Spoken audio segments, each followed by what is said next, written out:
Well, you might have seen a lot of action and heard some booms this morning if you live or drove by downtown Boise in the Capitol. But there's nothing to worry about. The next wave of Idaho leaders took their oath of office on the steps of the State House earlier this morning. And News Channel 7's Jude Binkley is here now to show us what happened during today's inauguration ceremony. Jude. Well, Shira, Governor Brad Little took center stage as he was sworn in for his second term as the state's governor. And in addition to him, 6 other constituent officers were sworn in during the ceremony.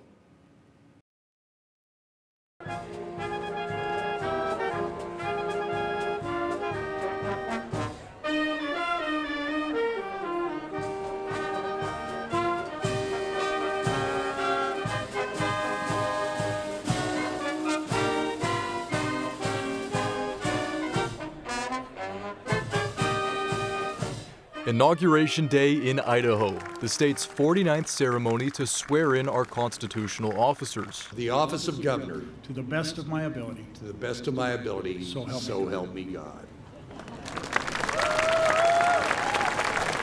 Governor Brad Little took the oath of office to start his second term. In a speech, Governor Little talked about Idaho and what makes Idahoans special and why he's proud to govern the state. Idahoans are there for each other. They work hard. They press forward in the face of challenges, and they never lose sight of what's most important: opportunity, faith, family, and freedom. Treasurer Julie Ellsworth and State Controller Brandon Wolf were sworn in to return for their second and third terms as state leaders. And I will faithfully discharge the duties of the office of Lieutenant Governor.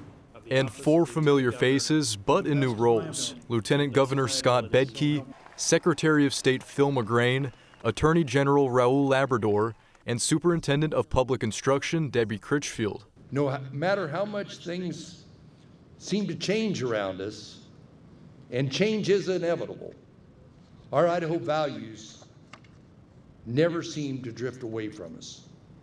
Idahoans are still as tough, yet compassionate, self-reliant, yet community-minded, as we were in the early days of our state's history.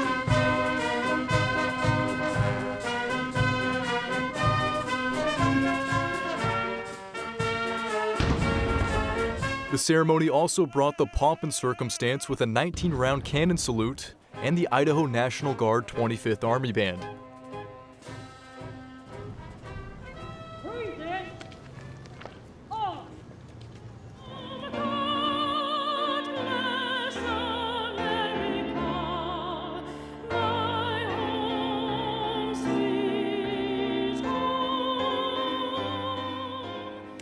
Now, the 2023 legislative session begins on Monday, kicked off by Governor Little's State of the State address. But the celebrations aren't over yet. Tomorrow is the inaugural ball, and we'll have coverage of that tomorrow on the News at 10.